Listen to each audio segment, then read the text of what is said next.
বাংলাদেশের রাজনীতিতে বিএনপি এবং জামায়াত দীর্ঘদিন ধরে এক ধরনের কৌশলগত জোট হিসেবে পরিচিত। তবে সাম্প্রতিক বছরগুলোতে এই দুই রাজনৈতিক দলের মধ্যে দূরত্ব, মতপার্থক্য এবং অভ্যন্তরীণ দ্বন্দ্ব স্পষ্টভাবে প্রকাশ পাচ্ছে।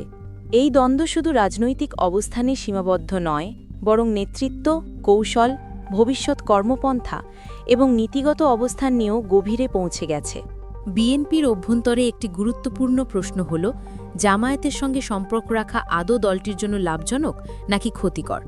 অনেক নেতাই মনে করেন, জামায়াতকে সঙ্গে রাখলে আন্তর্জাতিক অঙ্গন ও দেশের নাগরিক সমাজে বিএনপির গ্রহণযোগ্যতা কমে যায়। অন্যদিকে আরেকটি অংশ মনে করে, জামায়াতকে সম্পূর্ণ বাদ দিলে মাঠের আন্দোলনে শক্তি কমে যাবে। এই দুই ধারণার সংঘর্ষই বিএনপির ভেতরে উত্তেজনা সৃষ্টি করেছে। অন্যদিকে জামায়াতও তাদের রাজনৈতিক ভবিষ্যৎ নিয়ে পুনর্বিবেচনায় আছে। দুই দলের এই দ্বন্দ্বের কারণে বিরোধী রাজনীতির ঐক্য সংকট আরও তীব্র হয়েছে। সরকার বিরোধী আন্দোলনে তারা একসাথে কার্যকর উপস্থিতি দেখাতে পারছে না, ফলে বৃহত্তর রাজনৈতিক ভারসাম্যেও প্রভাব পড়ছে।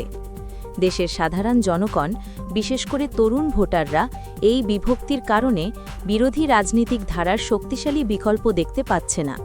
সব মিলিয়ে বিএনপি এবং জামায়াতের অভ্যন্তরীণ দ্বন্দ্ব বর্তমানে বাংলাদেশের রাজনৈতিক পরিমণ্ডলের একটি গুরুত্বপূর্ণ অনুষঙ্গ।